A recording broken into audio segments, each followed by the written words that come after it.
किस्से सभी के होते हैं, किसी के छप जाते हैं, किसी के छिप जाते हैं। अब छपते किसके हैं और छिपते किसके हैं, यह भी आवश्यक हो जाता है समझना। छिपाए क्यों जाते हैं और छिपाता कौन है, यह भी समझना आवश्यक है। और इसीलिए कुछ छिपे हुए किस्से जो छपे हुए से भी बहुत बेकार है, ऐसी चीजें मैं आपको बताने जा रहा हूं। मामला है बिहार का। जैसे ही आरजेडी पार्टी की हार हुई, वैसे ही लालू यादव के घर में मानो भूकंप सा मच गया। लालू की सारी कन्याएं मानो द्रोह से करने लगी। उसमें से रोहिणी आचार्य, जिन्होंने अपनी किडनी देकर पिता को बचा लिया था, उनको घर के बाहर जाना पड़ा, शायद निकल जाना पड़ा। रोहिणी यादव को घर में क्या सहना पड़ा था, यह खुद रोहिणी यादव बता रही है, सुन लीजिएगा। मेरा कोई परिवार नहीं है। अब ये जाकर के आप संजय, रमेश, तेजस्वी यादव से पूछिए, मेरा कोई परिवार नहीं है। अब जब संजय, रमेश इन लोग का नाम लीजिए तो आपको घर से निकाल दिया जाएगा, आपको बदनाम किया जाएगा, आपको गाली दिलवाया जाएगा, आपके ऊपर चप्पल उठा करके मारा जाएगा। अब रोहिणी के अनुसार जूतों तक की बात आई थी, चप्पल तक की बात आई थी। अब पूरी दुनिया इसके चर्चे करने लगी है, बड़े चाव से इसको पढ़ने लगी है, देखने लगी है। लालू यादव की सारी पुत्रियां भी बाहर हो गई। अब जो लालू प्रसाद यादव के जितने बच्चे हैं ना, उतनी बिहार असेंबली में कांग्रेस की सीटें नहीं हैं। मतलब जितने बच्चे लालू यादव के घर में हैं, बेटे बेटियां, उतने तो सीटें नहीं मिली है बेचारी कांग्रेस को। इतने कम सिमट गए हैं कांग्रेस वाले। इनोवा पार्टी बनती जा रही है कांग्रेस बिहार में। तो कांग्रेस के सारे किस्सों को छिपाकर लालू यादव के घर के भेदों को दुनिया के सामने लाया जा रहा है। बिल्कुल ऐसे ही एक यादव के साथ हुआ था, मुलायम सिंह यादव। मुलायम सिंह यादव के मृत्यु के उपरांत उन्हीं के भाई पार्टी पर अपना हक जमाने लगे थे, लेकिन मुलायम सिंह के पुत्र अखिलेश उस पर भारी पड़ गए। लेकिन इन्हीं किस्सों को भी बहुत चाव से पढ़ा गया था। तीसरा आता है महाराष्ट्र का ठाकरे का। बाला साहब ठाकरे के जीवित होने पर ही राज और उद्धव दोनों भाई अलग अलग हो गए थे। घर टूटा, पार्टी टूटी, इसकी भी बड़ी चर्चा हुई। भाई ने ही भाई का गला घोट दिया, इसने उसको दगा दिया, किसने किसको दिया पता नहीं है, वो दोनों ही जान सकते हैं। लेकिन घर की चीजें बहुत चर्चा होने लगी। ऐसी ही एक चीज बिहार में भी हुई थी। और एक रामविलास पासवान के मृत्यु के पश्चात पारसनाथ जी और चिराग पासवान, इन दोनों में बहुत विवाद हो गए और दोनों ने अपनी अलग अलग पार्टियां बना ली। हाँ, ये बात अलग है कि चिराग कभी रोते बिलखते नहीं गए कि मेरा बाप चुरा लिया, मेरी पार्टी चुरा ली, मेरा चिन्ह चुरा लिया, जो उद्धव करते आए, वो कभी चिराग पासवान ने नहीं किया। आगे जाकर जरा देखे तो ऐसी ही स्थिति तेलंगाना में हुई है। तेलंगाना में बीआरएस की, भारत राष्ट्र समिति की सरकार जैसी ही गई, वैसे ही राव के परिवार में मानो युद्ध सा छिड़ गया। बेटी विरासत संभालेगी या बेटा, इस पे भी बहुत चर्चाएं होने लगी। बेटी के ऊपर कुछ अपहरण के आरोप लगे और फिर बेटा आ गया और दोनों में बहुत बड़ा झगड़ा चल रहा है। और ये दोनों मिलकर अपने कौटुंबिक मतभेद को दुनिया के सामने ला रहे हैं।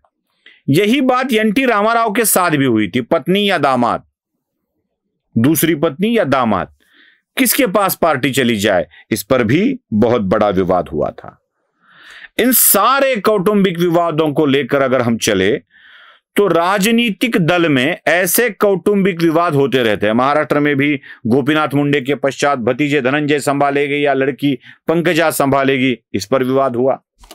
प्रमोद महाजन के लिए अच्छा था, बेटा कुछ करता ही नहीं था, इसलिए बेटी के पास चली गई विरासत। इसी तरह शरद पवार के घर में भी हुआ। शरद पवार भतीजा या बेटी, इस चक्कर में भतीजे ने अपनी पार्टी अलग से बना ली। अब इनके किस्से तो छप गए भैया। पवार का परिवार में विवाद ये आ गया, मुंडे परिवार में विवाद ये आ गया, महाजन परिवार में विवाद ये आ गया, लालू प्रसाद के परिवार में विवाद ये आ गया, ठाकरे परिवार में विवाद ये आ गया, मुलायम सिंह के परिवार में विवाद ये आ गया, बीआरएस के राव के परिवार में विवाद आ गया, एनटी रामाराव के परिवार में विवाद आ गया। सारी खबरें छप चुकी थी।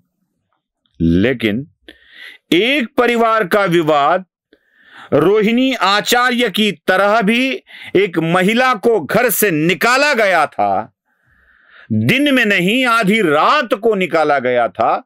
उस विवाद के बारे में कौन बात करता है? बड़े भाई का हक मारकर छोटे भाई को विरासत दी गई थी, इस बारे में कौन बात करता है?